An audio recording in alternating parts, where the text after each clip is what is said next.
23ஆம் தேதி வந்து எலெக்ஷன் முடிஞ்சுதுங்க. 23ஆம் தேதி எலெக்ஷன் முடிஞ்ச பிறகு இந்த 10 நாளா அடுத்த முதல்வர் யார், அடுத்தது அரியணைக்கு ஏற போகிறது யார், இவர் முதல்வர் ஆவாரா, இல்லை இவர் ஆவாரா, இல்லை இவர் எதிர்க்கட்சி தலைவராக வருவாரா, இல்லை இவர் முந்துவாரா, இவர் பிந்துவாரா, இவர் ஒரு திருப்புமுனை உருவாக்குவாரா, இல்லை இவர் வந்து அப்படியே நடுவில் அப்படியே உடச்சின்னு போயிட்டு அப்படியே திமுக ஆட்சியை கவுப்பாரா, இல்லை அதிமுகவுக்கு வந்து இவர் சாதகமாக போய் நிற்பாரா, இவர் பாதகமாக போய் நிற்பாரா.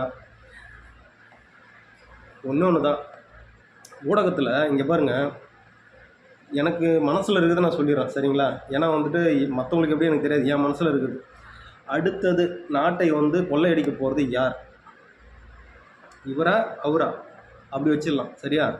அடுத்தது இவர் எத்தனை தொகுதியை வந்து குட்டி சேவர் ஆகிறதுக்கு வந்து தயாராகி கொண்டு இருக்கிறார், இவர் எத்தனை தொகுதியை வந்துட்டு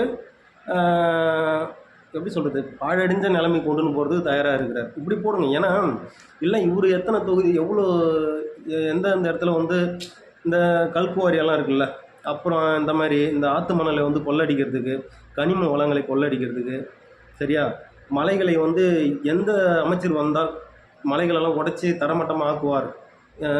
திமுகவில் இருக்கிற அமைச்சர்கள் வந்தால் மலைகளை உடைச்சி தரமட்டமாக ஆக்குவாங்க, அதிமுகவில் இருக்கிற அமைச்சர்கள் வந்தால் இவர்கள் தரமட்டமாக ஆக்குவாங்க மலைகளெல்லாம் உடைச்சி.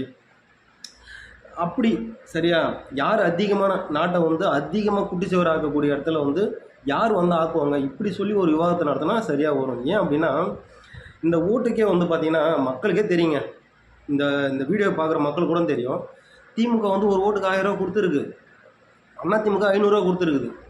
பத்தாயிரத்துக்கு இந்த தாவேக்கான ஒரு கட்சி வந்தது இல்லை, அது வந்து ஒரு சில தொகுதியில் வந்து காசை கொடுத்துருக்கு சரிங்களா.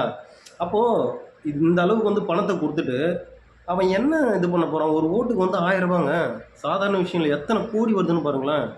அவன் வந்து எப்படிங்க வந்துட்டு சேவை செய்வான்.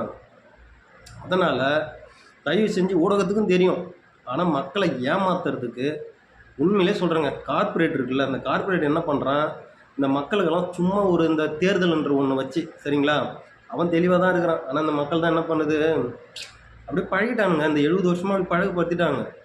1000 ரூபா கொடுக்குறோன்னு சொல்லிக்கிறாங்க மகராசன், 2000 ரூபா கொடுக்குறோன்னு சொல்லிக்கிறான், ஒருத்தன் மோதிரம் கொடுக்குறோன்னு சொல்லிக்கிறான். ஏன்னா இப்படி வாக்களிச்சிட்டோம்ல, எது எப்படியோ நாளைக்கு அவங்க எந்த அளவுக்கு வந்துட்டு பொருளாதாரத்தை வந்து பணத்தை வந்து போட்டாங்களோ அதுக்கு முதலீடு வந்து நாளைக்கு வாக்காக வருதான்றதை நிச்சயமாக தெரிஞ்சிடும் சரிங்களா. அதில் யார் இன்வெஸ்ட்மெண்ட் அதிகமாக பண்ணியிருக்கிறாங்க, யாருக்கு வந்து அதிகமான ஒரு இது வருதுன்றது நாளைக்கு தெரியும். அதேமாரி வந்து நிறைய பேர் வந்து அந்த மாற்றம் அப்படின்னு சொல்லிட்டு சொன்னாங்க. அந்த மாற்றத்துக்கு வந்து பார்க்கும்போது விஜய்ன்னு சொல்லிட்டு வாக்களித்த எல்லாருக்குமே சரி சரிங்களா, பாருங்கள் நாளைக்கு என்னன்னு தெரிய வரும். சந்திப்போம்.